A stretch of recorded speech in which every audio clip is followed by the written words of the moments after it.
Donc, bienvenue à la présentation de la sortie de notre manifeste qui récapitule nos propositions concernant la souveraineté alimentaire que l'on porte.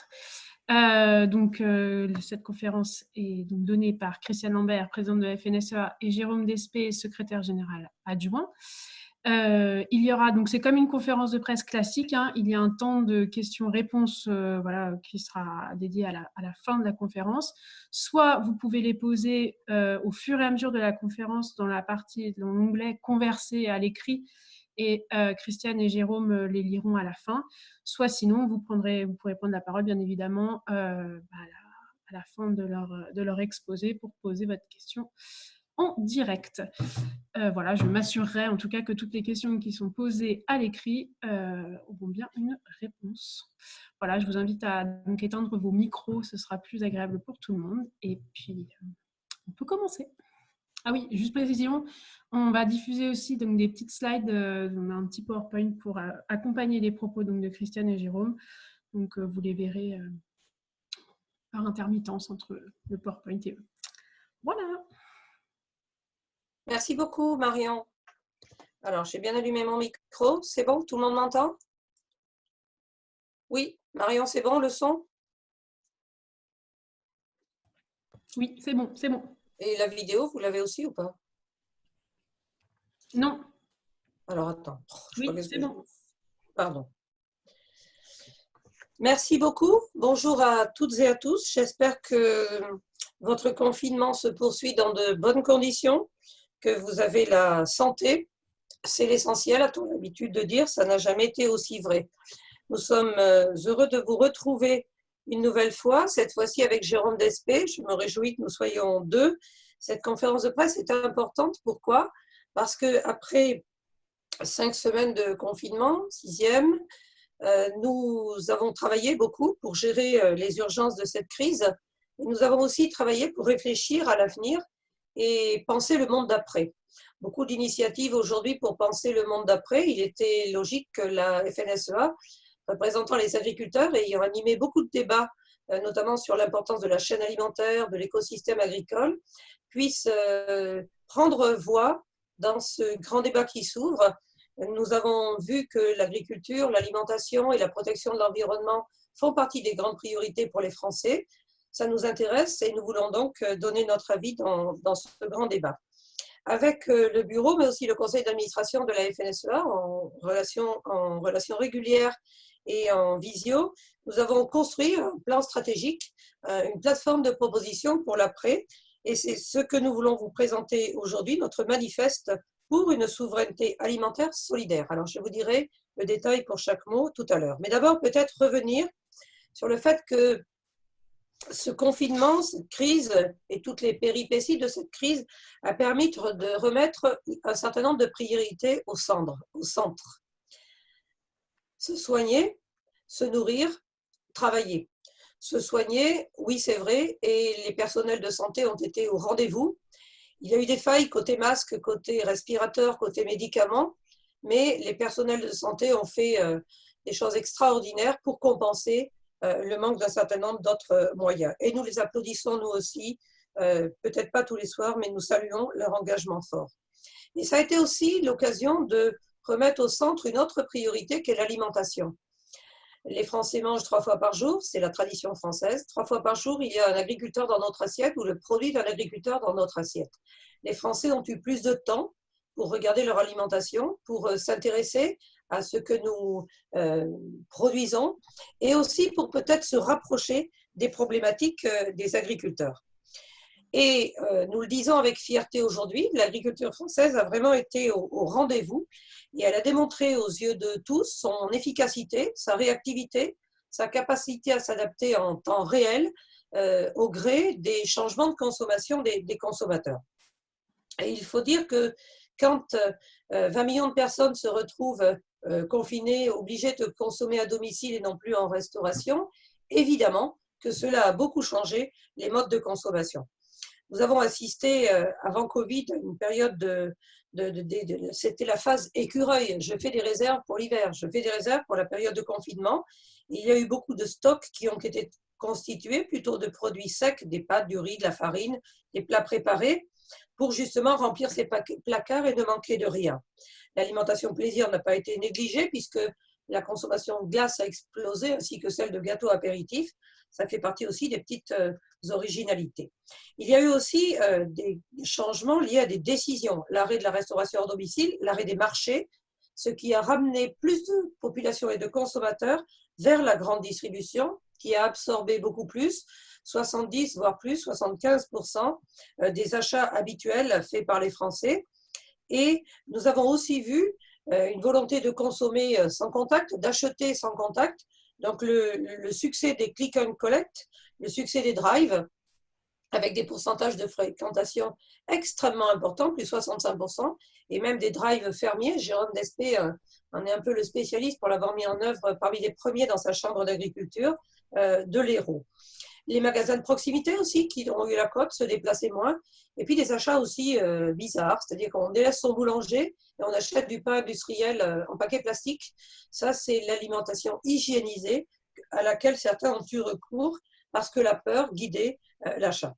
Aucun risque de pénurie encouru toutefois, les agriculteurs ont été au rendez-vous. Et lorsqu'il a fallu faire plus 300% de pâtes d'une semaine à l'autre, plus 140% de farine d'une semaine à l'autre, les industries françaises ont tourné à plein régime en 3-8. Certaines chaînes ont même été relancées, notamment pour acheter plus de farine, mettre plus de farine en sachet de 1 kg, alors qu'avant, ce n'était pas du tout l'achat classique.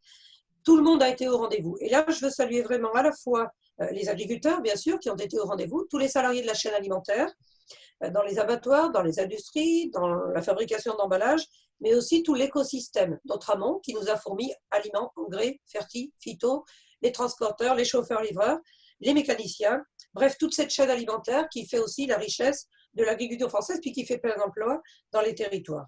Tous ont mesuré combien l'alimentation est un bien essentiel. Je crois qu'il y a eu une espèce de réconciliation entre les Français, les consommateurs, et leur alimentation, et les agriculteurs, les producteurs. Une prise de conscience en quelque sorte. Et j'ai vu beaucoup de reportages ou lu beaucoup d'articles de Français qui se déplaçaient directement chez les producteurs et qui disaient « Ah là là, ces produits frais, c'est quand même fabuleux, mais quel travail! Les agriculteurs se lèvent à 4 heures du matin pour nous assurer ces livraisons dès 8 heures. Ça nous paraît tout banal à nous qui travaillons dans le domaine agricole, mais entendre des gens redécouvrir que derrière les radis de 8h30 du matin, il y a des gens qui se sont levés super tôt pour les cueillir, les laver, les mettre en botte. C'est du lien qui a été recréé et nous faisons le pari que ce lien va durer, à nous en tout cas de l'entretenir. Il y a eu aussi de vrais gestes citoyens, beaucoup de dons aussi qui ont été faits d'alimentation aux EHPAD, aux soignants, mais aussi beaucoup de gestes citoyens sur les achats français. Et là, je remercie les consommateurs d'avoir joué le jeu. C'est vrai que nous avons eu beaucoup de débats au moment des fraises et des asperges, des salades. Allons-nous acheter français? Est-ce que c'est pas un peu plus cher? Est-ce que c'est pas trop cher? Il y a eu les polémiques habituelles. Et puis, ça a été tranché. 12% de dépenses fruits et légumes dans le panier des ménages. Finalement, ça fait 12 à 15 euros par mois de plus pour manger français. Est-ce qu'on ne peut pas dépenser ça chaque mois pour garder les filières françaises dans notre pays? En quelque sorte, c'est une réconciliation sur laquelle nous voulons nous capitaliser et j'y reviendrai à la fin en parlant du pacte que nous voulons sceller avec la société, avec les consommateurs. Intérêt aussi, et je terminerai par là, pour les métiers de l'agriculture. Quand nous avons lancé l'appel pour des bras pour mon assiette, largement relayé par le ministre qui a parlé de l'armée de l'ombre, nous avons eu 300 000 personnes qui se sont inscrites. 271 000 pour travailler. Premier motif d'inscription, avoir un revenu parce que je n'en ai plus. Deuxième motif, me rendre utile. Troisième motif, découvrir l'agriculture. Évidemment, tous n'ont pas le profil pour devenir cueilleurs de fraises ou ramasseurs d'asperges, n'empêche, c'est quand même un intérêt que nous avons apprécié et nous avons aujourd'hui 15 000 contrats signés dans les différentes productions. Et là, la période de cerises, la période des autres produits arrive, donc nous allons avoir aussi d'autres possibilités. Et puis, dernier point aussi, la reconnaissance au plus haut niveau qui nous fait du bien. Et je citerai bien sûr le président de la République le 12 mars qui a dit « Confier notre sécurité sanitaire et alimentaire à d'autres serait folie ». Il faut reconquérir la souveraineté alimentaire, c'est lui le premier qui en a parlé au niveau français et au niveau européen. Cela suppose des décisions courageuses et je les assumerai. Mais c'est aussi le discours du lundi de Pâques 13 avril, où le président de la République a réédité ces métiers qui se sont révélés essentiels pendant la crise, les soignants et ceux qui nous nourrissent, l'ensemble de la deuxième ligne, au premier rang desquels les agriculteurs jusqu'aux caissières. Et puis, ça a été son déplacement dans une exploitation agricole et dans un supermarché en Bretagne. Une exploitation agricole qui n'a pas été choisie au hasard, capable de livrer dans toute la France, qui a aussi été réactive, mais qui a aussi intégré la transition écologique, puisque c'est une serre tomate sans produits phytosanitaires. Et le président de la République a salué le travail en disant qu'il y avait place pour tous les modèles. Je sais et je n'ignore pas que ça a suscité des réactions, mais ce choix du président de la République montre aussi qu'il faut nourrir en quantité, en qualité et produire pour toutes les gammes. Produire toutes les gammes, c'est quelque chose qui devient important. Ça change de ce que l'on avait entendu auparavant. Et puis, je ne peux pas m'empêcher de citer la formule du Premier ministre que vous avez entendue avant-hier à l'Assemblée nationale. Il faut reprendre le travail, sinon on va mettre à mal notre économie et asphyxier le poumon agricole. Eh bien, l'agriculture, c'est le poumon vert de notre pays, à de multiples titres, par rapport aussi au changement climatique, à la biodiversité et autres. Mais être salué comme le poumon vert par le Premier ministre, c'est également des mots qui résonnent bien aux oreilles des agriculteurs. Mais comme nous avons affaire à des chefs d'entreprise dont certains ne sont pas très en forme en ce moment, eh bien, ils attendent aussi des actes concrets. Et je vais passer la parole à Jérôme Despé qui va vous dire un petit peu plus en détail dans les filières qu'est-ce qui va bien, moins bien et qu'est-ce qu'on attend. Merci à Christiane. Je voudrais aussi vous saluer chacune et chacun d'entre vous. Christiane l'a évoqué, on est dans une situation aujourd'hui inédite. On a vu qu'il y avait une évolution du mode de consommation, des consommateurs qui aussi ont eu des pratiques totalement donc, différentes par rapport à une situation que nous avions avant le confinement.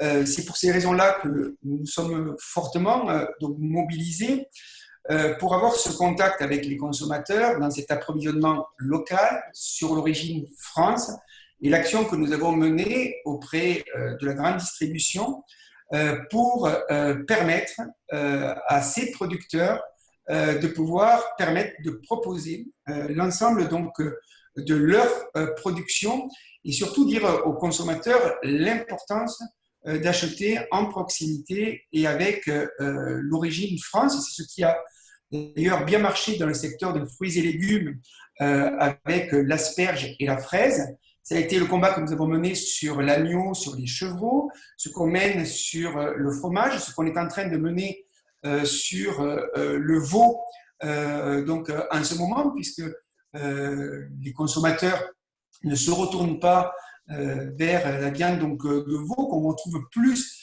dans la restauration donc hors domicile. Voilà, ça a permis à ces secteurs-là, en tous les cas, de pouvoir avoir un écoulement donc de leur production, même si on peut retrouver un certain nombre donc, de difficultés. Mais les difficultés, elles sont aussi importantes sur un certain nombre de filières qui ont été donc dévastées, qui sont très affectées par cette crise qui est sans précédent et qui est malheureusement pas terminée. Des impacts très très très forts qui ont été à l'arrêt d'un certain nombre donc, de commerces, à l'arrêt de la fermeture de la restauration hors foyer. On pense bien sûr à la restauration, aux bars, à l'hôtellerie, aux brasseries. Et on a eu des secteurs qui se sont retrouvés dans des très grandes difficultés. L'horticulture, je voudrais dire que c'est un secteur auquel nous pensons donc beaucoup, puisqu'on a eu beaucoup de producteurs qui ont été obligés de jeter leurs fleurs, leurs plantes. On s'est fortement mobilisés par des systèmes de drive de trouver donc des débouchés. Aujourd'hui, ce secteur subit vraiment une crise donc sans précédent. Nous avons d'ailleurs demandé au gouvernement de mettre en place un plan de soutien à ce secteur-là et nous attendons les annonces du gouvernement sur le sujet. Difficultés dans le secteur de la viticulture auquel nous sommes confrontés à un arrêt de nos exportations, déjà secteur touché par les taxes Trump, mais avec l'arrêt de la restauration donc hors domicile, c'est pour un certain nombre, 75, 80, 90% de pertes de chiffres d'affaires qui sont aujourd'hui constatées. Je devais être en ce moment dans une réunion d'annonce du plan de soutien par le gouvernement pour la filière donc viticole. Malheureusement, 30 minutes avant, nous avons appris que cette réunion était annulée et qu'elle serait reportée à la semaine prochaine. Nous trouvons ça vraiment regrettable parce qu'il y a une forte attente de ce secteur-là. Nous espérons que c'est pour mettre donc à profit des moyens qui seront annoncés dès la semaine donc prochaine. Mais aussi la filière donc cidricole, la filière des canards à rôtir, la filière des pommes de terre, où je rappelle premier exportateur donc mondial, et 500 000 tonnes pourraient ne pas être donc transformées. Ils se mangent moins donc de frites. La filière du cheval, où nous avons les centres équestres qui sont en grande difficulté avec des augmentations de charges qui sont aussi conséquences par rapport à l'activité et puis la consommation de vin de cheval est en chute libre. Il y a aussi également la situation du cours du sucre qui est dans une situation qui est donc dramatique. Voilà, beaucoup de secteurs qui subissent un certain nombre donc, de difficultés et auxquels nous attendons des réponses aussi de la part donc, des pouvoirs publics. Tout cela nous montre que la crise est aussi le révélateur d'un certain nombre donc, de points liés à la fragilité que nous vivons sur les aléas donc, sanitaires, parce qu'on s'est très vite aperçu que l'agriculture était aussi dépendante sur un certain nombre donc, de secteurs par des niveaux donc, d'importation pour sécuriser l'alimentation de nos concitoyens. Je pense en particulier au secteur des fruits et légumes, puisque vous savez qu'on importe à peu près plus de 50% de nos productions donc, de fruits et légumes. On l'a vu sur la fraise et ça a été donc emblématique quand les consommateurs consomment 120 000 tonnes de fraises. Ben, en France, on a produit 30 000 tonnes donc, de fraises. Et ça, nous le vivons dans de nombreux secteurs donc, de production. Et c'est quelque chose qui est pour nous indispensable à pouvoir donc travailler pour pouvoir sécuriser aussi l'alimentation de nos consommateurs. Et c'est l'élément du manifeste aussi que nous proposons au niveau donc, de la FNSEA.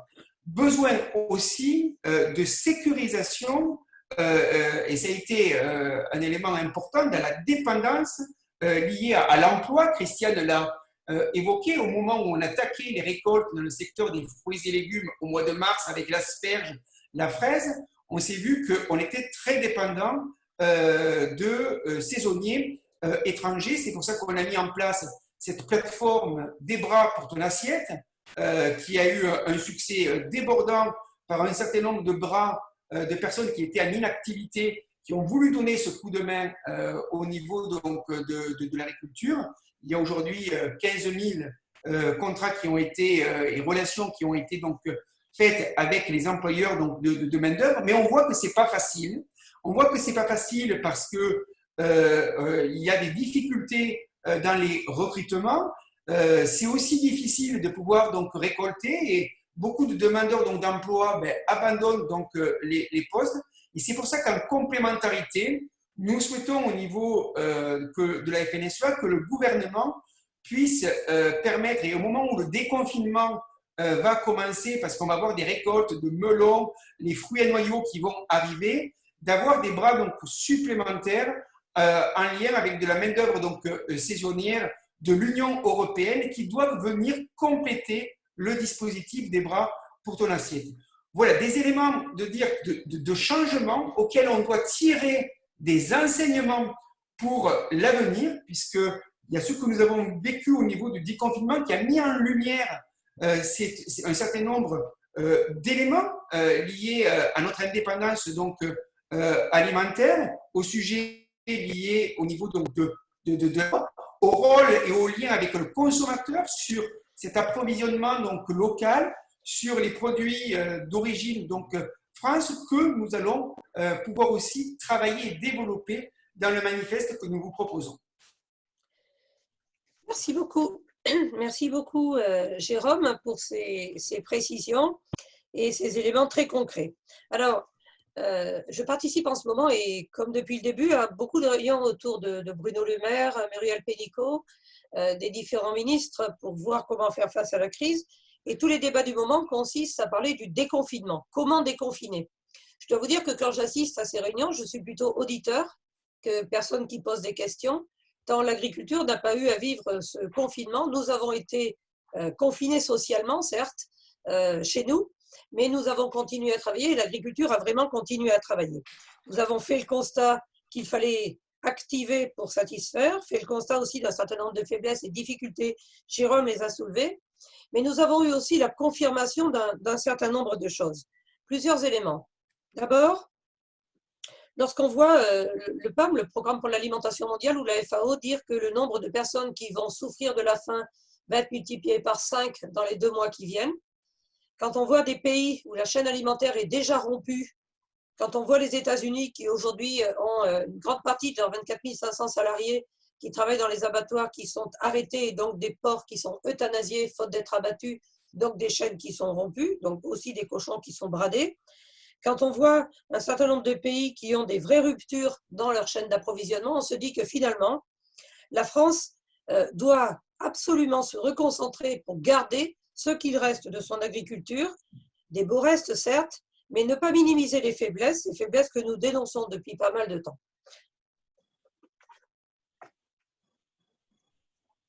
Ah ben, excusez-moi là. Il y a quelqu'un qui se trompe et qui m'appelle et je ne vous dirai pas qui c'est, mais ça me fait rire. Si je peux vous le dire, c'est Daniel Cueff, c'est pour un débat qui a lieu juste après. Donc vous voyez, on fait toutes sortes de débats. Pardon, il m'a un peu déconcentré. Je ne sais pas comment je peux empêcher ce truc de se reproduire, je ne sais pas. Donc on continue. Donc la faim qui arrive à vitesse grand V. Je suis désolée. Si mon technicien peut me dire comment je peux éviter d'avoir des invitations Skype quand je suis là, ça je ne sais pas faire.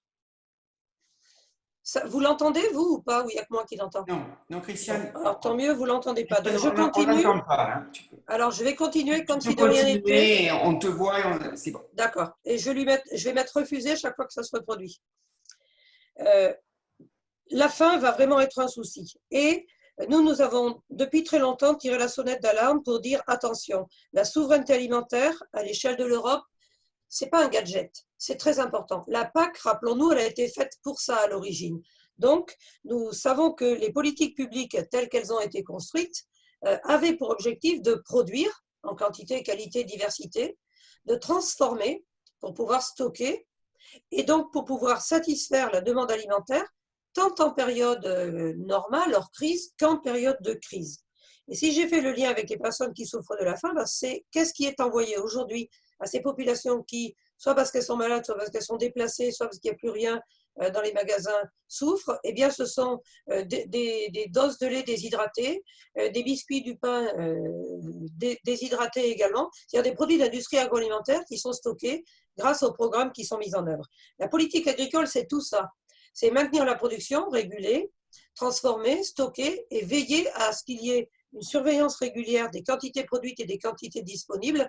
Vous avez en mémoire la polémique qu'il y a eu par rapport à la pénurie de farine et est-ce que les agriculteurs français bradent leur blé? La réponse est non, mais parfois des fake news partent très vite et ça peut créer de la peur. Donc nous avons toujours insisté pour dire gardons une agriculture productive en France. On tire la sonnette depuis quelques temps. J'ai derrière moi dans ma bibliothèque le livre de Xavier Belin, L'agriculture est en danger, ce qu'il faut faire. J'ai à côté de moi ici le pacte productif, le document que nous avons produit en novembre-décembre de l'année dernière et qui devait déboucher sur une prise de position du président de la République, une expression du président de la République le 14 avril, pour dire justement comment réindustrialiser la France et tendre vers le plein emploi. Et l'agriculture faisait partie de la production, de la revitalisation du secteur primaire pour créer de l'emploi et garder de la production dans les territoires. Alors, les chiffres que Marion a préparés et qui sont à l'écran, je ne vais pas tous les lire, mais voyez qu'ils sont très explicites pour voir comment la France, peu à peu, a régressé dans un certain nombre de domaines, pour voir aussi que nous importons plus aujourd'hui de l'Union européenne que nous n'exportons vers l'Union européenne, parce qu'essentiellement des pays d'Europe centrale, d'ex-pays d'Europe centrale et orientale, nous importons des produits peu chers, les volailles, 80% de volailles pour le poulet standard qui sont dans la restauration hors domicile, notamment les cantines, c'est de là qu'il vient. Mais c'est vrai aussi pour les fromages et pour un certain nombre d'autres produits. Nous sommes aussi beaucoup plus dépendants sur les fruits et légumes, puisque nous avons aussi fortement diminué la sole fruits et légumes et nous avons augmenté nos importations, mais j'y reviendrai par la suite. Donc, ceci a été dit par le rapport du Trésor en octobre 2018. Cela a été dit également par le rapport CGER, par le rapport du sénateur Duplomb. Les rapports se suivent et se ressemblent. Ils sont tous entassés dans les étagères du ministère de l'Agriculture, du Bercy ou d'ailleurs, mais les décisions tardent à venir. Et nous faisions le constat de ce recul de l'agriculture française. On peut aussi citer le fait que des accords internationaux intempestifs, laissant place à des produits venant d'ailleurs ne respectant pas les mêmes règles, font porter un lourd préjudice sur l'agriculture française. Donc, quand on voit cette augmentation des importations, quand on voit aussi notre faiblesse sur les produits entrée de gamme, Jérôme le sait parfaitement bien, dans le domaine du vin, certes la France se distingue comme pays exportateur en étant un grand pays exportateur de vin haut de gamme, mais nous sommes également un grand pays importateur de vin en cubi, de vins d'entrée de gamme venant d'Italie ou d'Espagne, des vins peu chers qui ont un marché en place en France. Ce qui nous amène à dire qu'il faut produire toutes les gammes et pas seulement produire l'entrée de gamme, pas seulement produire le haut de gamme, sinon on se fait tailler des croupières sur tous les marchés que recherchent les Français aujourd'hui. Une récente enquête montre quand même que 28 à 31% des Français ont du mal à boucler leur fin de mois. Et tous ceux qui ont fait des stocks de pâtes de riz, etc., sont quand même aussi des gens qui ne sont pas allés vers les plats préparés, même si je sais que 25% des Français aujourd'hui font livrer leur repas à domicile ou achètent beaucoup de plats préparés. On a quand même, pour diverses raisons, des gens qui ont un budget contraint par rapport à l'alimentation. La France est un pays qui a eu jusqu'à 14 milliards d'euros d'excédent dans la balance commerciale. Il faut s'en rappeler. Aujourd'hui, c'est en moyenne 8 sur les dernières années. Donc, on a cédé des places à des pays qui ont fait de l'agriculture un grand secteur stratégique et qui ont su conserver leur agriculture. Parfois, d'ailleurs, avec du dumping social ou du dumping environnemental, malheureusement, mais ils nous ont pris les places et ce sera très, très difficile de les reconquérir. Aussi parce qu'en France, il y a eu une pression pour les prix bas, qui, notamment sur les produits de la grande distribution, dont le leitmotiv était avoir des prix bas, être moins cher que le concurrent pour attirer les clients vers soi. Ces prix bas ont été destructeurs. Et nous avons vu de la destruction de valeur s'ajouter à la destruction de valeur, puisque depuis 2014, c'est plus de 5 milliards d'euros qui ont été détruits sur l'ensemble des filières. C'est 1 milliard par an. Ça a été souligné par l'Observatoire français de la construction des prix et des marges qui l'a signalé. Et avec ces prix bas toujours tirés vers le bas, ça a donné les chiffres sur la fraise que Jérôme a cité, que je ne redirai pas. Ça a aussi donné la perte d'un certain nombre de productions très emblématiques comme les vergers de pêcher et de nectarines. Nous avons régressé de 29% pour le verger des pêchers dans notre pays, de 19% pour le verger des pruniers, et la France a augmenté plus de 67% ses importations de fruits. Donc des faillites en France, des importations plus importantes, des Français qui se plaignent de manger des fruits qui sont moins bons parce qu'ils ont beaucoup voyagé, ils ne sont pas cueillis bien mûrs et bien bons et bien juteux et bien goûteux comme les Français les aiment. Ce qui fait qu'on a eu cette spirale incroyable d'appauvrissement de l'alimentation, mais d'appauvrissement de l'agriculture aussi. Et puis un chiffre quand même, entre 1997 et 2017, les surfaces en légumes en France ont diminué de 14%, moins 14% en France, alors qu'en Allemagne, c'est plus 40%, notamment sur les asperges. J'ai vu sur Arte la semaine dernière un reportage d'une agricultrice qui a 30 hectares d'asperges et qui accueille des Roumains pour les cueillir en ce moment et qui est en panne de main-d'œuvre aussi. Donc, plus 40% en Allemagne, plus 25% aux Pays-Bas. Donc, nous disons stop, on ne peut pas continuer ainsi à dépouiller notre territoire, ses activités économiques et donc ses emplois, son autre activité, à avoir des communes où il fait plus bon vivre, où les gens s'ennuient parce qu'il n'y a pas de travail, il n'y a pas d'activité. Et c'est pour ces raisons-là que nous voulons dire qu'il faut absolument rebondir. Donc, à moyen long terme, souveraineté alimentaire, et à court terme, corriger toutes les fragilités structurelles que nous avons identifiées. Et c'est Jérôme qui va vous détailler comment nous voulons corriger ces fragilités.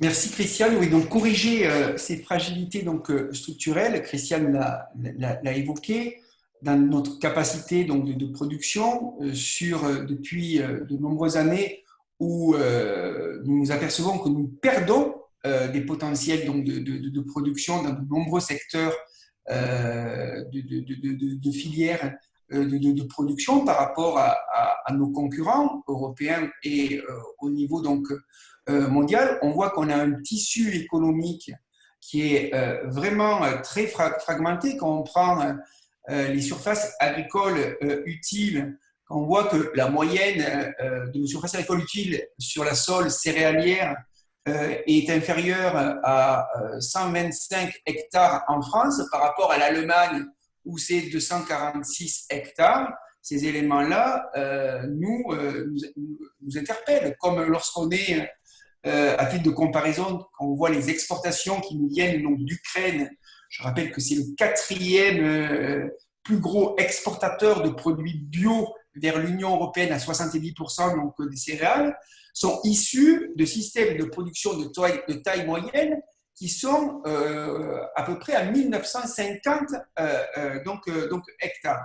Donc on a des éléments qu'il faut corriger, vraiment de tissu économique qui est très fragmenté dans notre pays. On a également des relations commerciales qui sont déséquilibrées avec la distribution. On vous en parle assez régulièrement. On a vu d'abord la concentration de la distribution en France qui a été exacerbée par les rapprochements des centrales d'achat depuis 2014 et puis 2018 face à un très grand nombre d'entreprises. Nos entreprises agricoles, on a 430 000 exploitations agricoles, plus de 17 000 industries agroalimentaires, 4 centrales d'achat. Donc ça induit un déséquilibre dans le rapport de force de la négociation, d'où d'ailleurs tout le travail que nous menons sur les états généraux de l'alimentation et sur les relations commerciales, les relations que nous menons et que nous devons avoir avec les industriels, avec la grande distribution. Et c'est pas parce que effectivement on a un travail et que je salue sur l'approvisionnement local dans la période du confinement qu'il va pas falloir poursuivre ce travail-là, mais aussi veiller à ce qu'il y ait un prix juste payé au niveau de producteurs et qu'il n'y ait pas des effets d'aubaine par des marges qui sont prises au détriment d'un prix rémunérateur pour les agriculteurs. C'est un élément pour nous qui est en tous les cas indispensable. Il faut corriger les fragilités structurelles dans le cadre du coût du travail. C'est un sujet que nous évoquons aussi régulièrement. On a vu qu'il y avait une forte augmentation du coût du travail sur une longue période dans notre pays. Au sein des 10 dernières années dans les industries agroalimentaires et au sein de la zone euro, c'est en France que les charges qui ont augmenté le plus rapidement possible. Elles pèsent aujourd'hui jusqu'à 13% de la valeur ajoutée créée, contre 10% pour l'ensemble de la zone euro. Donc ça, c'est un élément aussi que nous voulons corriger. On l'a vu dans les facteurs de compétitivité sur le coût du travail, même avec nos collègues espagnols, allemands, sur le coût horaire. Bon, voilà, quand nous, on est à 14 euros de l'heure, eux, ils sont à 8 ou moins de 8 euros de l'heure. Des distorsions de concurrence et des surtranspositions, nous vous en parlons depuis les états généraux de l'alimentation. On l'a vu sur la période de 2011 à 2018, la fiscalité des entreprises agroalimentaires s'est alourdie de plus de 1 milliard d'euros. C'est conséquent. On a des charges qui sont aussi supplémentaires. On l'a vu dans le cadre de la redevance des pollutions diffuses qui a augmenté de 60% en 2019, atteignant un coût de 200 millions d'euros pour la ferme France.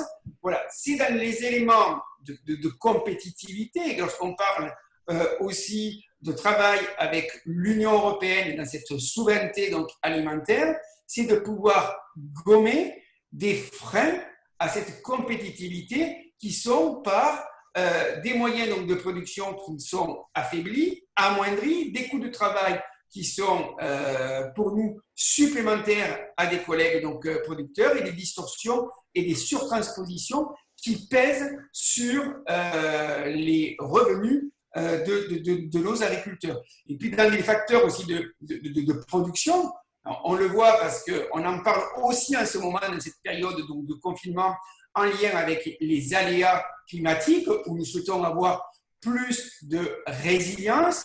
Quand on voit là aussi la façon où de nouveau on est en train de se retrouver confronté à une sécheresse importante dans de nombreuses régions donc de notre pays. On est alerté sur cette sécheresse qui commence à avoir donc, des impacts sur nos cultures.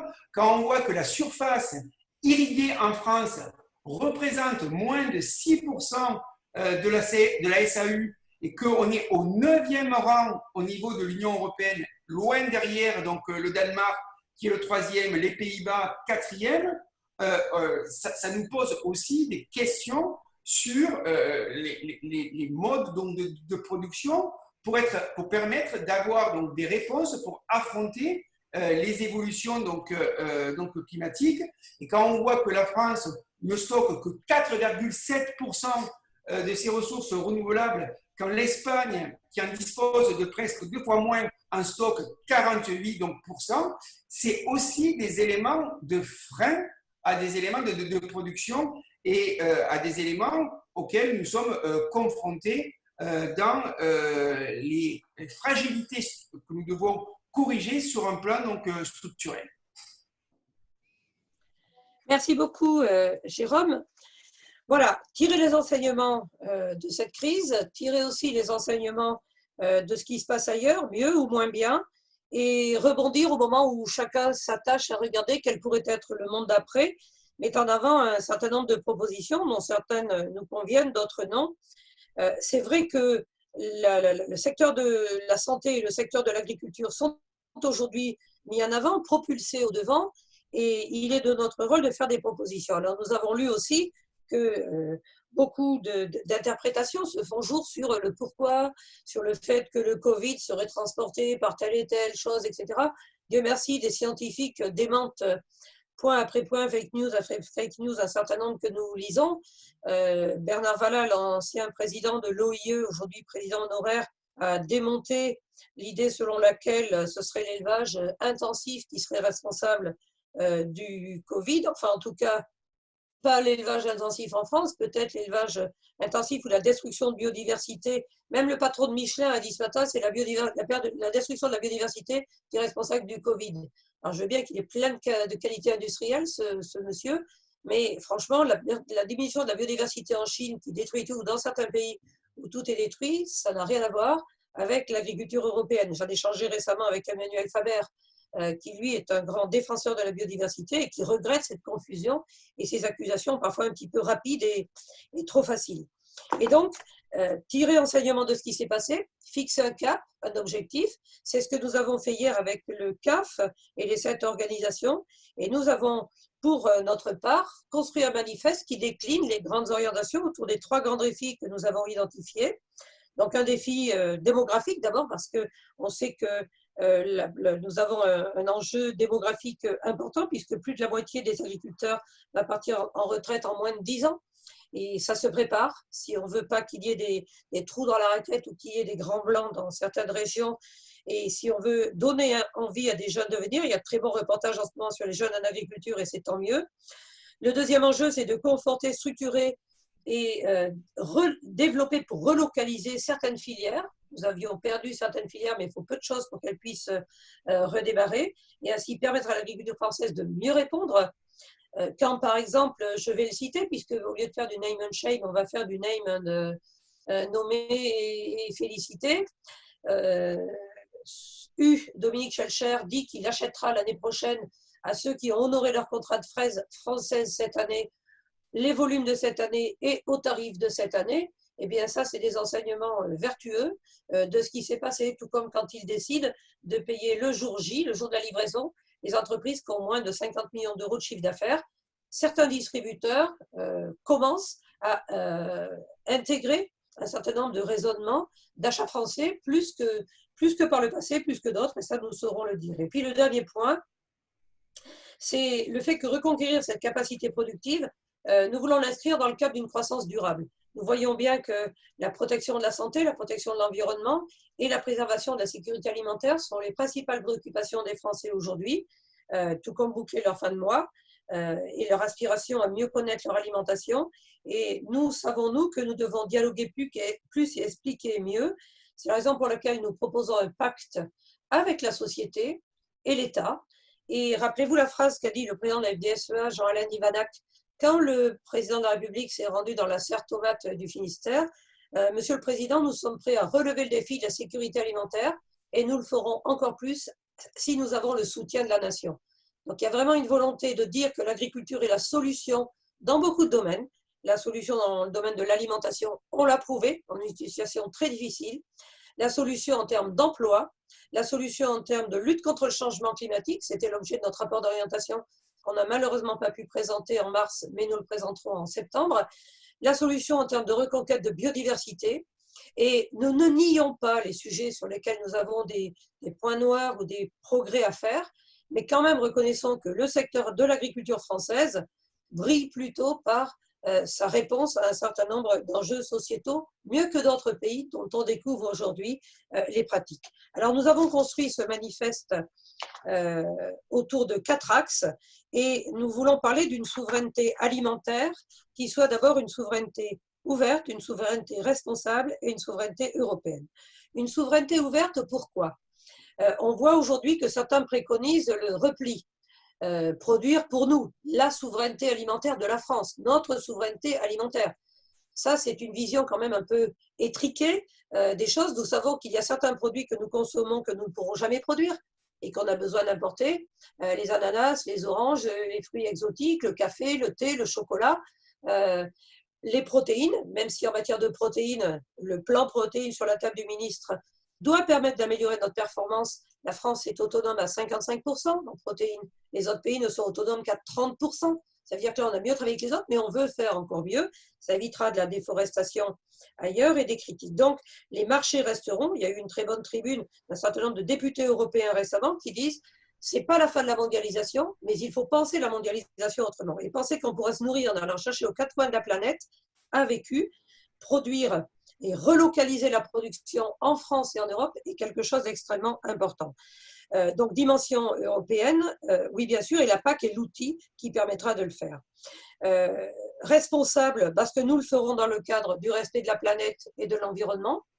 L'infographie qui s'affiche, et merci à la com qui l'a préparée, illustre bien ça. Quand nous prenons la croissance durable, c'est vraiment parce que nous disons que ça ne pourra pas se faire en niant la nécessaire double performance, et économique et environnementale. Un certain nombre de chefs d'entreprise se sont exprimés récemment. L'agriculture, comme les autres secteurs, c'est que ce défi environnemental, il est climatique et sanitaire, il est devant nous, et que nous l'intégrons pleinement, déjà depuis pas mal d'années, mais nous aurons capacité à faire plus et mieux si nous avons des prix plus rémunérateurs et plus d'équilibre financier dans nos exploitations. Et puis, c'est aussi une souveraineté alimentaire solidaire, parce que nous accompagnons les pays du Sud à développer leur propre alimentation. L'Europe est le continent qui importe le plus du Sud. L'Europe importe à elle seule plus que le Canada, l'Amérique du Sud et le Japon réunis. Donc, nous ne sommes pas protectionnistes, nous sommes un pays ouvert, mais par contre, il faut que les règles soient équitables. Voilà le triptyque, souveraineté ouverte, responsable et européenne. Alors, commençons par le pacte de confiance entre les citoyens, l'État et les agriculteurs. Ce n'est pas anodin pour la FNSEA de commencer par là. Nous ferons cette souveraineté avec le soutien de la société et de la nation. Les Français nous ont dit bravo, vous avez tenu, se sont réconciliés avec leur alimentation. Moi, je souhaite que ce déconfinement et ce que nous allons vivre après Covid soit vraiment un nouveau départ et que de part et d'autre, nous disions oui, je m'engage. En tant qu'agriculteur, agricultrice, oui, je m'engage à répondre à l'enjeu alimentaire.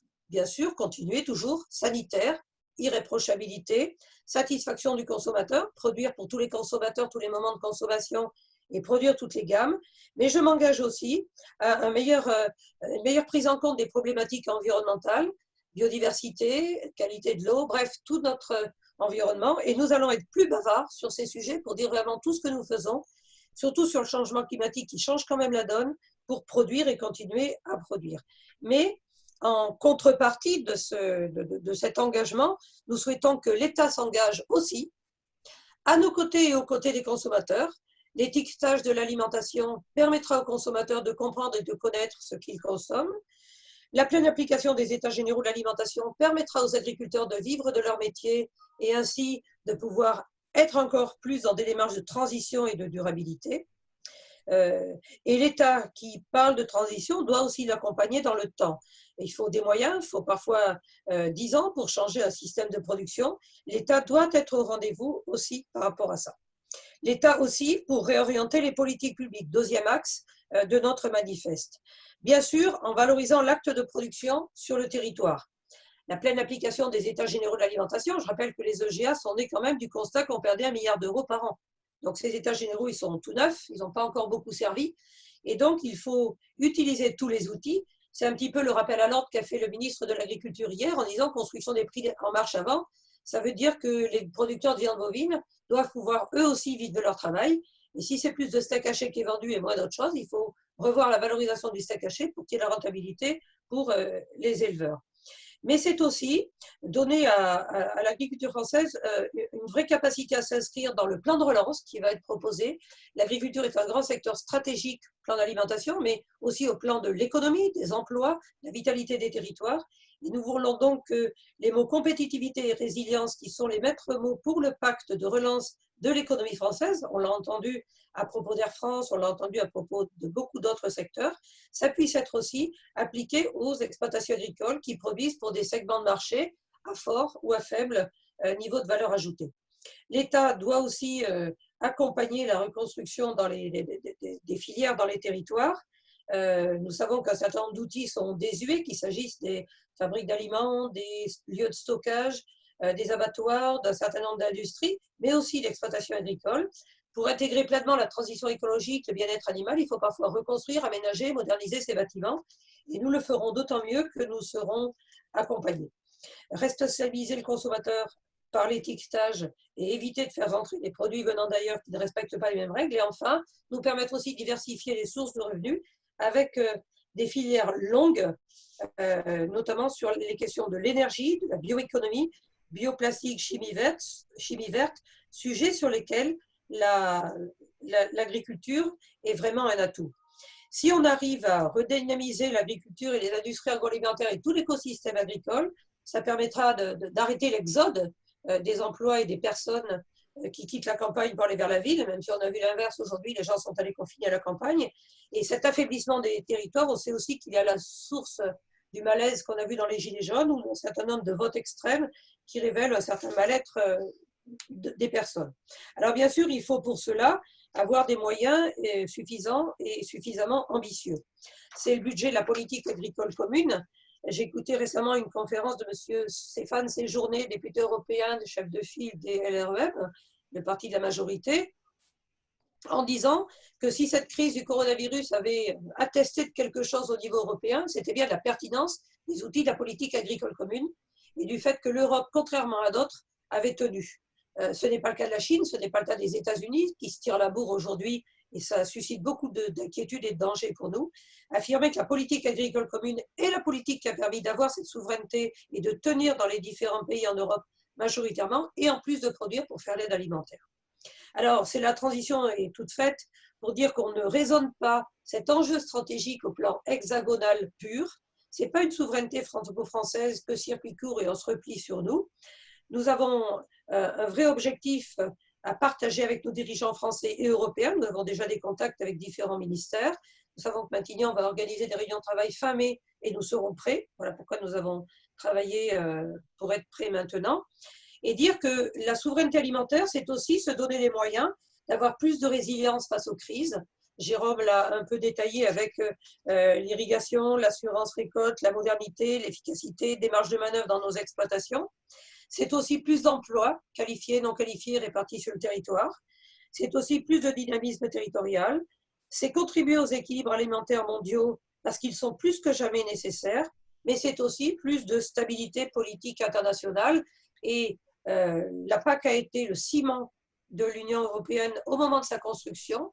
Les déchirements que l'on a vus ces derniers temps avec ce qui s'est passé avec le Brexit, mais aussi l'attitude ou la position d'un certain nombre de dirigeants européens, nous inquiètent et nous sommes attachés à la stabilité politique européenne et internationale. Et donc, c'est un cri du cœur une nouvelle fois affirmé, il nous faut plus d'Europe, c'est le 4e point de notre manifeste. La politique agricole commune en débat aujourd'hui et pour laquelle plein de gens ont plein d'idées, doit rester une politique qui accompagne d'abord l'alimentation et la sécurité alimentaire, qui intègre la nouvelle problématique et la nouvelle donne en quelque sorte du changement climatique qui va nous compliquer la vie, on le sait. On fait le tour des départements en ce moment pour savoir lesquels sont victimes de sécheresse. Pour certains, c'est la 3e, voire la 4e année. Donc, il nous faudra des dispositifs de résilience et réaffirmer que la PAC n'est pas has-been.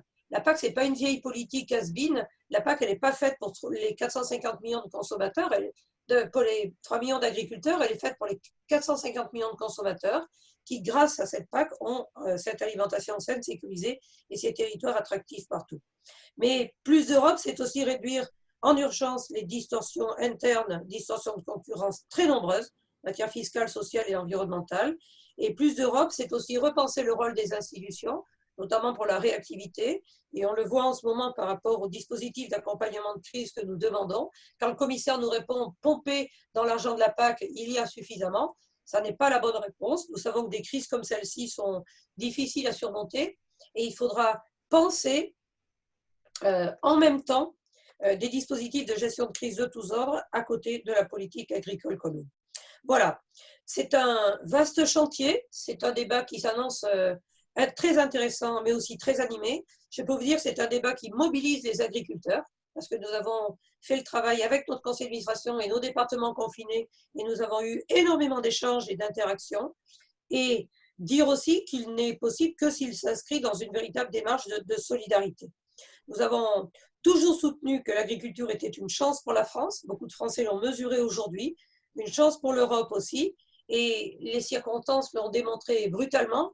Rappelez-vous, il y a 2 mois, ou même au Salon de l'agriculture, les critiques étaient vives, certaines le sont encore, on n'est pas dupes, on sait qu'il y en aura, mais quand même le fait que la souveraineté alimentaire revienne en haut de la pile et que les agriculteurs aient été au rendez-vous mérite reconnaissance et mérite aussi qu'on s'attache à consolider pour éviter d'importer plus qu'on exporte, pour éviter de dépendre d'autres économies et d'autres systèmes de production. Voilà, merci de votre écoute. Donc maintenant, si vous avez des questions, je vous invite à prendre la parole pour les exposer.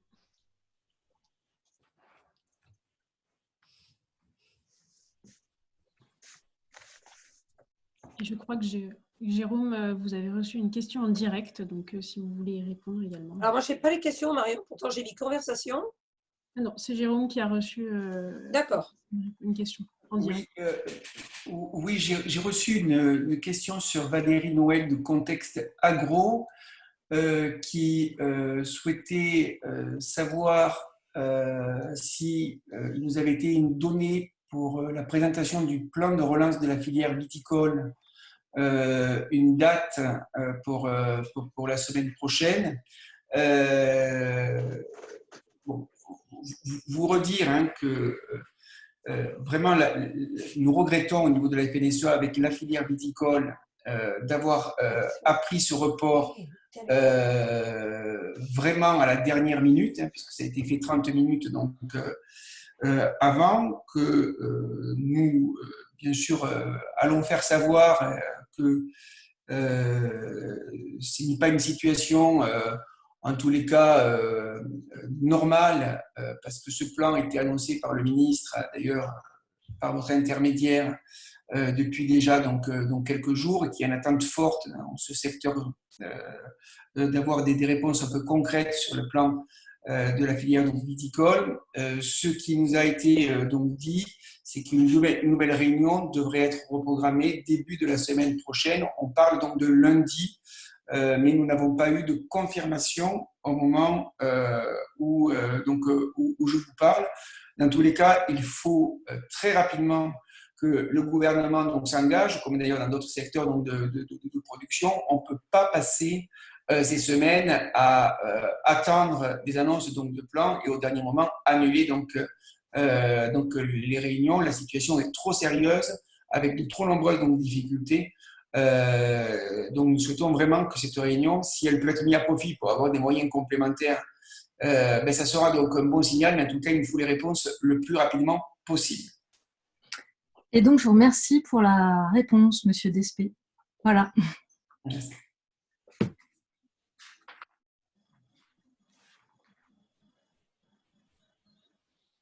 Est-ce qu'il y a d'autres questions? Bonjour, je ne sais pas si on entend. Oui, très bien. Oui, Isabelle Massin. La filière viticole a demandé 500 millions d'euros hier. Je voulais savoir si vous avez un chiffrage global pour toutes les aides, pour tous les secteurs que vous avez nommés, qui vont du secteur équin au fromage AOC en passant par d'autres. Vous avez fait la liste tout à l'heure. Est-ce que vous avez une idée du chiffrage global de l'aide qui serait nécessaire pour aider ces secteurs après la crise? Alors, les premiers secteurs pour lesquels nous avons fait les chiffrages, il y a le secteur de la viticulture, mais aussi le secteur équin. Nous avons écrit avec la Fédération nationale du cheval, le groupement hippique national, etc., la filière horticole, pour laquelle nous demandons un rendez-vous déjà depuis pas mal de temps et qui tarde à venir. Mais nous n'avons pas consolidé la totalité des demandes. Je rappelle que nous étions aussi en attente de ce que Bruxelles allait faire. Nous recensons par ailleurs ce que les régions sont en train de faire, mais l'ampleur de la perte économique, par exemple pour le secteur de l'horticulture, qui est chiffré aujourd'hui par les responsables du dossier à 700 millions d'euros, fait que nous sommes sur des montants extrêmement importants. Alors, j'ai envie de vous dire que les agriculteurs n'ont pas émargé au chômage technique et au chômage partiel, loin s'en faut. Nous avons continué à travailler, même les centres équestres qui n'ont pas eu de clientèle ont quand même payé leurs salariés pour nourrir et s'occuper des chevaux. Voilà pourquoi nous trouvons légitime, par exemple, et c'est le cas aussi pour les viticulteurs, voilà pourquoi nous trouvons légitime de demander une exonération des charges sociales patronales, parce que nous avons travaillé sur ce temps-là pour la continuité de l'activité, parce que nous travaillons avec du vivant, et c'est aussi ce genre de demande qu'il faut que l'État puisse entendre. Donc, on regarde côté Bruxelles, on recense côté région, et les chiffrages s'affinent, mais je me refuse à donner un chiffre parce que le premier que l'on donnera sera celui qui sera retenu. Et pour l'instant, il n'est pas encore stabilisé. D'accord, merci. Merci Isabelle. On a une question donc dans la partie conversation, pardon. Êtes-vous inquiet sur la reconduction transitoire des paiements PAC faute d'accord du budget pluriannuel? Et sur les EGA, quelles propositions concrètes pour améliorer son fonctionnement? Sur les paiements PAC, il n'y a pas de précision supplémentaire. Il y a eu des débats et des décisions par rapport à la période de transition, mais pour l'instant, la forte interrogation porte effectivement notamment sur les mesures MAEC, mais pas que. Le débat a eu lieu à Bruxelles ces derniers jours. Et bien sûr que je ne vois pas comment Bruxelles pourrait envisager de dire qu'il n'y aura pas de continuité. Enfin, la survie de l'équipe des exploitations est tellement liée à cette nécessité de versement en temps et en heure que nous allons tout faire pour affiner, même si parfois les réponses de la Commission sont assez évasives. On l'a vu par exemple sur l'accompagnement pour les productions en difficulté. Lorsqu'il a été question de flexibilité, ça voulait dire il n'y a pas d'argent nouveau, prenez dans vos DPB ou prenez dans vos programmes opérationnels, ce que nous refusons absolument. Par rapport aux États généraux de l'alimentation et aux outils des EGA, très souvent dans notre pays, on jette tout aux orties. Enfin, à peine un dispositif est-il créé qu'on dit qu'il ne fonctionne pas. Les États généraux ont servi, y compris pendant cette crise de Covid, à négocier des prix. Quand on a parlé du prix des asperges et du prix des fraises, allez interroger mes collègues dans le Gard ou dans les Pyrénées-Orientales. Ils ne sont pas du style à faire des compliments pour rien, n'est-ce pas Jérôme? On les connaît, c'est quand même des gens assez revendicatifs. Eh bien, les mêmes nous disent aujourd'hui, sur les fraises et les asperges, ça va. Sur les salades, ça va. Les prix sont corrects. Pourquoi? D'abord parce qu'on a dit priorité à l'achat français et deuxièmement parce qu'on a dit tenez compte des coûts de production. Et si le ministre de l'Agriculture réunit hier les acteurs de la viande bovine, c'est pour dire les outils sont là, servez-vous-en.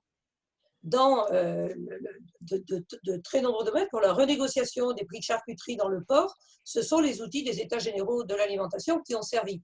Donc, bien évidemment, les secteurs où ça ne marche pas font beaucoup parler d'eux, mais il y a beaucoup de secteurs aujourd'hui qui se servent de ces outils-là pour justement arriver à améliorer la rémunération des producteurs. Mais la question qu'on peut se poser, elle est double, c'est en raison des changements de lieu d'achat et notamment d'une orientation vers la grande distribution qui a été quand même une orientation très forte en fermant les marchés, en interdisant RHD, etc.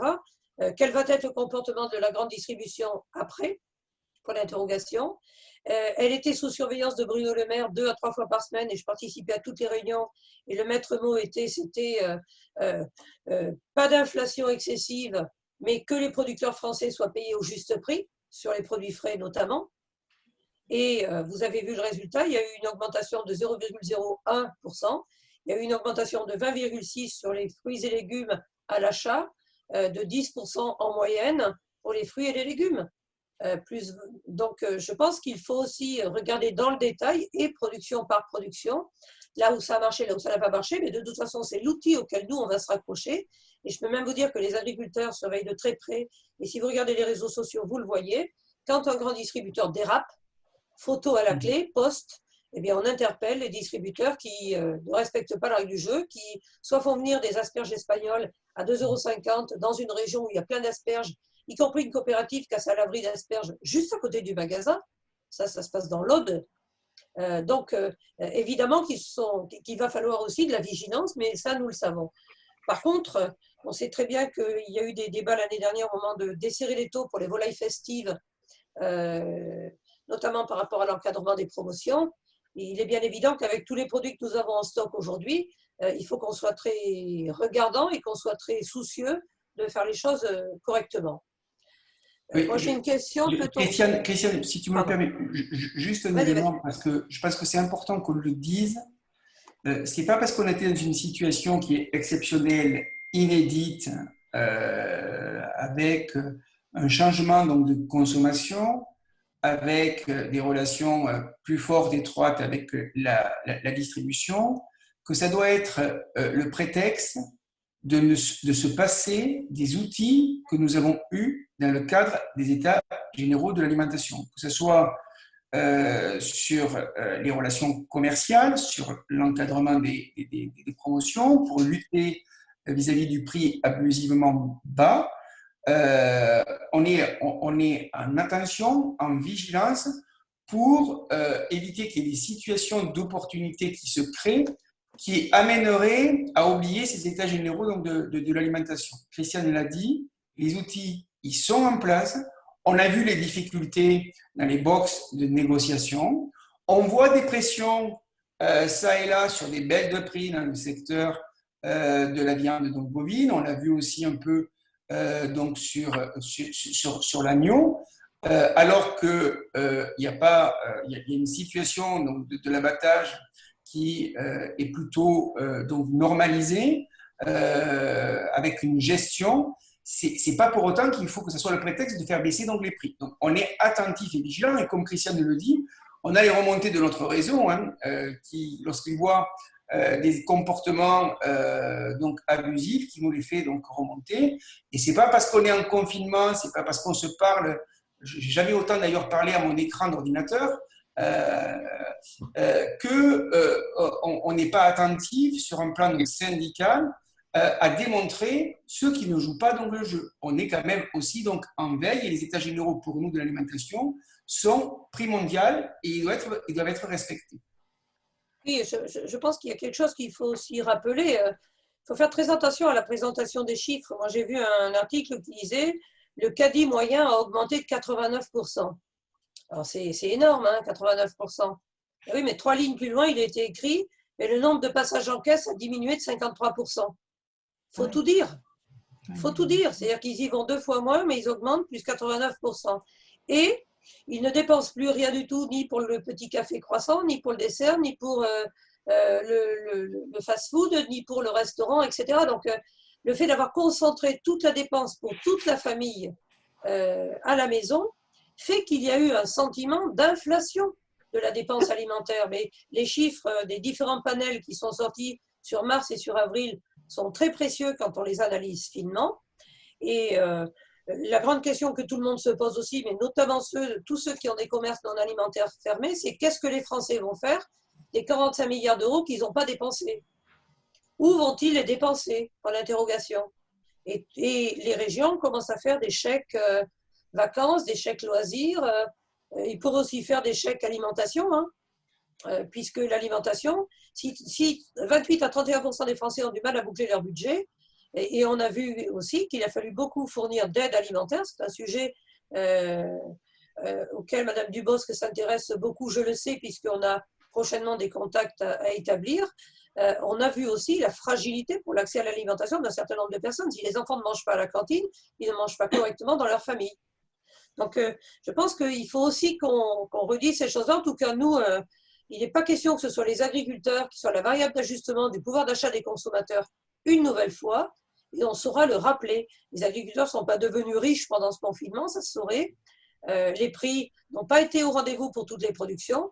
Et donc, les États généraux, en tout cas, j'ai entendu à plusieurs reprises et M. Guillaume et Mme Pannier-Runacher et M. Bruno Le Maire dire que les États généraux étaient toujours en vigueur. Et puis, c'est une bonne chose, nous, on saura le rappeler. On a reçu 5 questions. Je vous les lis les unes à la suite des autres. Comme ça, vous avez la globalité. En plus des efforts de la distribution faits sur les fruits et les fraises et les asperges, les enseignes ont-elles augmenté leur approvisionnement français dans d'autres filières? Le gouvernement a-t-il apporté des pistes de réponse quant à l'entrée potentielle de main-d'œuvre saisonnière européenne pour les filières en tension, cerises, melons? Les saisonniers étrangers européens vont-ils pouvoir entrer sur le territoire?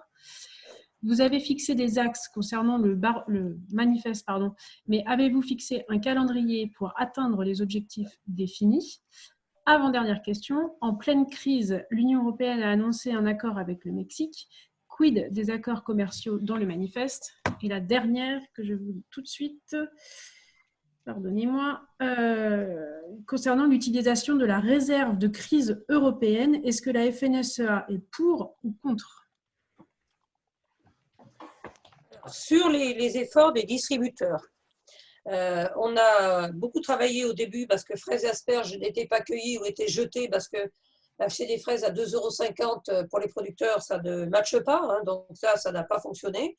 Et j'avais pris l'habitude de faire le tour de tous les distributeurs régulièrement, plutôt le samedi matin, pour les rappeler à l'ordre et leur disant attention, telle et telle filière sont en souffrance, que faites-vous?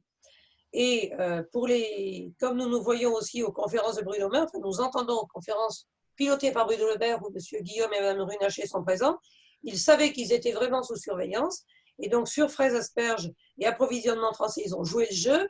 Mais je le dis immédiatement, comme nous ne sommes pas souverains et autosuffisants et indépendants, pour reprendre la formule du président de la République, bien sûr qu'il y avait aussi ce type de produits en grande surface, notamment pour les asperges espagnoles qui ont défrayé la chronique à 2,50 € la botte de 500 grammes, ce qui était un scandale total parce qu'il n'y avait aucune asperge française à côté. Donc, tant qu'on n'est pas autosuffisant, bien sûr, il y aura des produits venant d'ailleurs.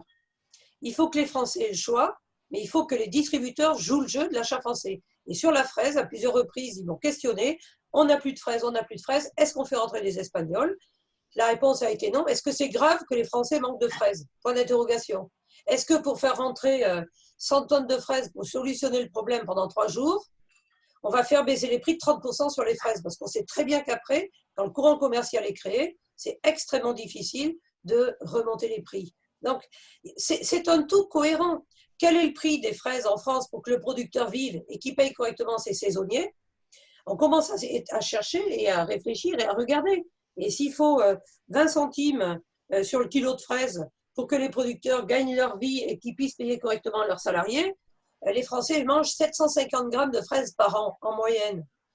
750 grammes de fraises par an en moyenne en Français. Donc, c'est toutes ces questions-là qu'il faudra se poser. Donc, ils ont joué le jeu sur l'agneau. puisque même un certain nombre d'entre eux ont vendu plus de volume d'agneaux que l'année dernière. L'un d'entre eux, Auchan nous a dit « J'ai vendu 3 gigots français pour 1 gigot néo-zélandais ». Donc, eux l'ont vraiment mis en avant. Ce n'est pas le cas d'un certain nombre d'autres distributeurs. Mais on a ces données-là et on les leur a dit au fur et à mesure. Et ils savent qu'on est vraiment en surveillance. Ils ont joué le jeu pour mettre en avant le fromage à la coupe sans marge suite à la difficulté des fromagers. Donc, beaucoup l'ont fait. Vous avez vu aussi les pubs dans la PQR. Sur le veau, et sur le veau, on a un problème, et sur le fromage aussi. Les gens n'achètent plus à la coupe. Les gens vont au rayon libre service et produits emballés sous plastique. Ça doit faire bondir Brune Poisson parce que les gens veulent de l'alimentation hygiénisée emballée sous plastique. Et donc, le veau ne s'est pas vendu à la coupe et ne se vend pas très bien à la coupe. On leur a demandé de le mettre en avant. On a tout le mois de mai pour y arriver. Je compte vraiment sur eux. Et puis, sur la viande aussi. Alors, le fait qu'il n'y ait plus de RHD, il y a moins d'importations. Et c'est pour ça que nous avons écrit au président de l'Association des maires, des départements et des régions pour dire, quand vous allez réapprovisionner vos cantines, pensez achat français. Ce n'est pas le moment de recréer ces courants venant d'ailleurs, de produits forcément moins chers, mais qui ruinent l'agriculture française. Donc, quand on va regarder au final de l'année, le pourcentage de produits français consommés aura augmenté aussi parce qu'on a stoppé l'achat en RHD. Jérôme va répondre à la question sur les saisonniers. Moi, j'enchaîne sur le calendrier du manifeste. Donc, l'objectif était d'être prêt avant le 11, puisque là, maintenant, ça va être le déconfinement et ça va être le sujet qui va animer les discussions. Pour un certain nombre de mesures que nous proposons, c'est rapide. Hein. Le président de la République, il devait parler par rapport au pacte productif le 14 mai. S'il parle le 14 juin, qu'il parle de plan de relance et qu'il annonce la mise en compétitivité, l'arrêt des taxations, l'acte de production, le raccourcissement des délais administratifs, l'allègement de certaines formalités, la non-surtransposition, là, on a besoin de réponses rapides. Et pour ce qui est de la transition, notre transition, elle est engagée. On a un certain nombre de domaines dans lesquels on a des objectifs fixés et chiffrés. C'est le cas pour les antibiotiques, c'est le cas pour les phytos. Sur la qualité de l'air, on a des programmes en cours. Sur la biodiversité aussi, nous étions inscrits pour aller à Marseille pour témoigner de ce que l'agriculture fait en termes de biodiversité. Voilà, donc dès que le gouvernement se remet au boulot et convoque sur ces sujets, on porte nos propositions. Et sur le grand plan d'investissement, au moment où le gouvernement l'annoncera, il faut qu'il y ait un volet agricole. Accord UE-Mexique, alors là, c'est le plus mauvais moment pour présenter cet accord. Je l'ai lu, c'est une liste à l'après-vert extrêmement longue. J'ai quand même un doute, j'ai quand même un énorme doute sur le fait que les parlementaires pourraient le ratifier au regard de tout ce qui s'est dit sur Mercosur, au regard de tout ce qui se passe en ce moment. Mais une fois de plus, s'il y a un secteur qui pourrait en souffrir, c'est le secteur de la viande bovine. Il y a des secteurs pour lesquels c'est offensif, hein, sur le fromage, les produits frais, mais il y a des secteurs sur lesquels ça serait à nouveau pas bon. Et au moment où la consommation de viande bovine a été quand même en souffrance, je redis ce qu'on a dit par rapport à CETA et Mercosur. Jérôme, sur les saisonniers? Oui, vous m'entendez? Oui, ça marche? Oui, c'est bon. Oui, merci Christiane. Sur l'aspect des saisonniers, je redis, nous avons mis le dispositif des bras pour ton assiette, auquel il y a eu une très forte donc mobilisation. Il faut pouvoir compléter ce dispositif par le fait que des salariés saisonniers au sein de l'Union européenne. Alors, je dis au sein de l'Union européenne puisque j'ai vu que Isabelle Malsan évoquait aussi une question par rapport au visa donc OFI sur donc des salariés venant de hors de l'espace donc Schengen et hors de l'Union donc européenne. Pour l'instant, ce qui est très clair donc sur cette question-là, c'est que tant que il n'y a pas de dispositions qui sont prises par les gouvernements de réouvrir les frontières, on ne peut pas avoir de la main-d'œuvre hors de l'espace Schengen qui puisse rentrer. C'est le cas d'ailleurs de tout le débat lié aux activités donc, du tourisme, aux vacances donc cet été, et que nous aurons peut-être des précisions au mois de juin sur le sujet. Nous avons, la FNSEA, avec Jérôme Voll, le président de la commission emploi, porté une demande pour que les salariés saisonniers au niveau de l'espace Schengen puissent rentrer sur notre territoire du moment où ils ont un contrat de travail chez donc un agriculteur. Il y a toutes les récoltes qui vont commencer du melon, de l'abricot, de la cerise. Donc, il va y avoir une main-d'œuvre donc, très importante. Avec le déconfinement, donc le 11 mai, il faut avoir cette main-d'œuvre saisonnière qui puisse rentrer.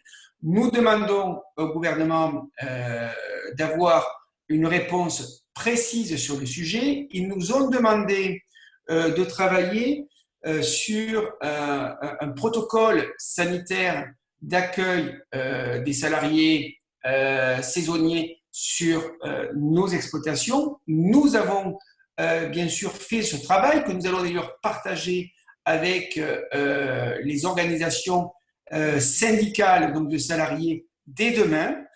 Donc le gouvernement a ce protocole donc d'accord pour permettre bien sûr d'accueillir ces saisonniers. Il faut aussi donc les loger dans les meilleures conditions de protection sanitaire liées bien sûr au Covid-19, parce que le but pour nous aussi employeurs, c'est bien sûr d'assurer la protection donc, de nos salariés. Avec ce protocole donc, sanitaire,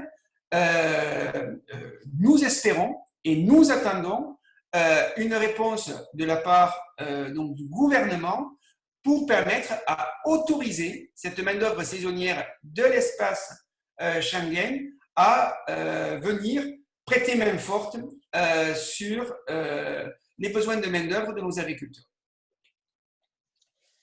Et une question, y a-t-il eu des pertes de récolte liées au manque de bras?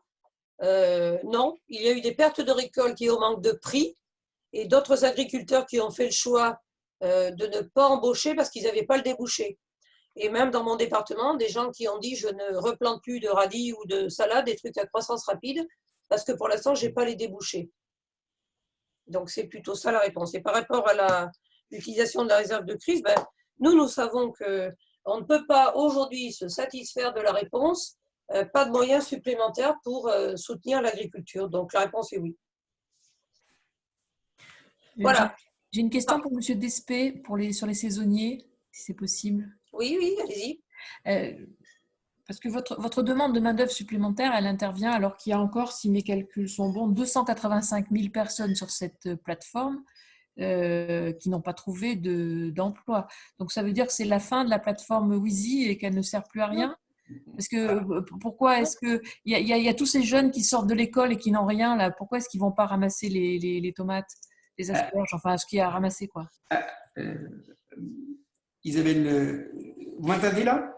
Je vous entends bien. J'ai mis mon micro. Oui, non, la plateforme, j'ai bien évoqué l'aspect de la complémentarité. Je pense qu'il faut faire une différence entre les besoins donc, de recrutement, qui est donc un élément, et puis la concrétisation vis-à-vis donc, des demandeurs donc, d'emploi ou des personnes qui ponctuellement se sont inscrits à la plateforme parce qu'ils étaient en inactivité et qu'ils vont reprendre donc, le travail. Donc, il y a toute une partie qui vont plus être sur la plateforme parce qu'ils vont reprendre, et fort heureusement, leur activité donc, et leur travail. Après, il y a une partie donc, des demandeurs d'emploi, mais c'est comme sur ce qui se passe au niveau donc, du chômage et le recrutement donc, dans toutes nos entreprises. Il faut trouver donc, les personnes qui veuillent donc travailler avec des gestes parfois techniques qui sont donc précis, avec du travail qui est aussi donc physique, et on s'aperçoit que il y a un certain nombre de demandeurs d'emploi qui sont inscrits, qui au bout d'un moment ils viennent sur une exploitation. Moi je l'ai vécu chez moi, mais des producteurs de fruits et légumes le vivent. Ils viennent 1 heure et 2 heures et ils repartent. Donc il y a un flux donc important. C'est pas facile. Je sais que par exemple dans le Vaucluse, il y a eu une demande faite avec Pôle emploi, la plateforme donc Wizy, pour une exploitation de fruits et légumes sur 130 salariés. Et il y en a 12, il y a eu 12 donc, propositions qui ont été faites. Donc voilà, on ne peut pas faire le corollaire en disant il y a eu 300 000 personnes qui ont été intéressées à venir à travailler donc, à l'agriculture. On sait qu'on a des besoins donc, d'emploi qu'on vous a donc, évoqués sur la période du mois de mars-avril, mais pour pouvoir faire donc, les récoltes, on a aussi beaucoup de producteurs qui ont diminué leur production au vu de la situation donc, du Covid. Et bien sûr qu'on va faire perdurer cette plateforme des bras pour ton assiette parce qu'elle est complémentaire. Elle va nous permettre aussi de mieux sécuriser les besoins donc, d'emploi donc, dans l'agriculture parce qu'il se passe quand même quelque chose. Et ce Covid-19 nous démontre que la réflexion autour de l'emploi saisonnier, de l'emploi permanent est un élément donc, important. Donc, on va continuer donc, à y travailler pour avoir des besoins en lien avec la formation. Hein, je pense aujourd'hui à Ocapiat qui forme aussi des salariés polyvalents pour un certain nombre de cultures, de pouvoir essayer de pérenniser un système pour pouvoir avoir de l'emploi qui est proche donc, de chez nous, d'origine bien sûr donc, de notre pays. Mais aujourd'hui, ce n'est pas suffisant et c'est pour ça qu'on demande aussi en complément des moyens de salariés saisonniers qui avaient l'habitude de travailler dans les exploitations donc agricoles. Et en réponse complémentaire à Isabelle Malsan, la France, on compte 3 millions de chômeurs tout le temps et on a 70 000 postes non pourvus. Donc le ratio est pire. Hein. Mais il faut se dire les choses. On a des gens qui sont venus cueillir des fraises pendant une journée, puis qui ne sont pas venus le lendemain. C'est physique, c'est dur. Et tout le monde ne peut pas faire ce travail-là. Mais beaucoup ont mesuré que c'était des travaux exigeants et pour lesquels il faut être costaud. Mais même, il faut une certaine dextérité. Enfin, regardez ce reportage sur les asperges en Allemagne. Vous verrez que ceux qui viennent et qui ont l'habitude de venir amassent 12 kilos dans la demi-journée. Et ceux qui n'ont pas l'habitude en cassent la moitié. Et voilà, il y a quand même... On ne s'improvise pas travailleurs en agriculture. Hein. C'est nous qui prenons des stagiaires de temps en temps ou régulièrement. Voilà. Je peux même vous dire que la résistance physique, ça me nuise avec moins de pratique. Quand je vais travailler dans mon exploitation le week-end, je marche moins vite et je vais moins vite que mon mari. Il me faut 30% de temps de plus pour faire ce que je faisais avant parce que j'ai perdu la main, j'ai perdu l'habitude, je n'ai pas la même résistance physique. Donc je pense qu'il faut aussi se dire ces choses-là. Voilà, je regarde. Ah, pardon. Il y a la dernière parce qu'à 14h, on a une autre réunion. Une petite précision sur ce même sujet. 15 000 saisonniers made in France, si je puis dire. Est-ce qu'il y a une demande chiffrée ou une estimation des besoins de ces saisonniers européens qui a été faite? Nous, on a les chiffres des besoins. Crescendo sur les mois. De mémoire, je n'ai pas le tableau MSA avec moi sous les yeux, mais c'est 45 000 en mars, 87 en tout, 45 000 en mars, 87 en avril et en mai, en besoins totaux. Dans ce chiffrage-là, quel est le pourcentage de travailleurs saisonniers étrangers, je ne le sais pas. Toujours est-il que là, cette année, ne rentreront que ceux qui ont un contrat de travail. Vous avez vu que l'Allemagne a fait rentrer 400 000 personnes. L'Italie va régulariser 200 000 personnes parce que les cultures se perdent dans les champs. Jérôme l'a dit tout à l'heure, mais c'est un débat que nous avons aussi. C'est quand même impressionnant de voir qu'on est obligé de faire appel. Ils sont obligés de faire appel, eux, massivement à se mettre main-d'œuvre là. Mais objectivement, quand je vous ai dit tout à l'heure que l'Allemagne va augmenter ses surfaces de façon extrêmement importante, la solde de légumes plus 40% en Allemagne, on sait sur quelle base ça s'est fait, dumping social. Et non seulement ils sont saisonniers étrangers, mais en plus ils les gardent dans le statut de contrat court, moins de 6 mois sans cotisation sociale, puis ils retournent en Ukraine, une autre équipe vient pour 6 mois, et puis il y a un turnover comme ça. Enfin, les choses se révèlent aussi. Hein. Mais construire sa compétitivité sur du dumping social, c'est pas très glorieux quand même, ça saute aux yeux aujourd'hui. Voilà, donc la France, a moins recours que ces pays-là à des travailleurs saisonniers étrangers, mais les autres pays ont construit leur compétitivité sur du dumping social, et ça, c'est pas durable. Mais c'est aussi pour ça que la question du prix est une réalité. Il y a quelques années, la communication de la CC, la Chambre des métiers, non, la Chambre de commerce, c'était vos emplettes sont vos emplois. On ne peut pas avoir des Français qui veulent acheter tout moins cher, mais qui veulent quand même des emplois en France. Regardez ce qui s'est passé dans le textile et la chaussure.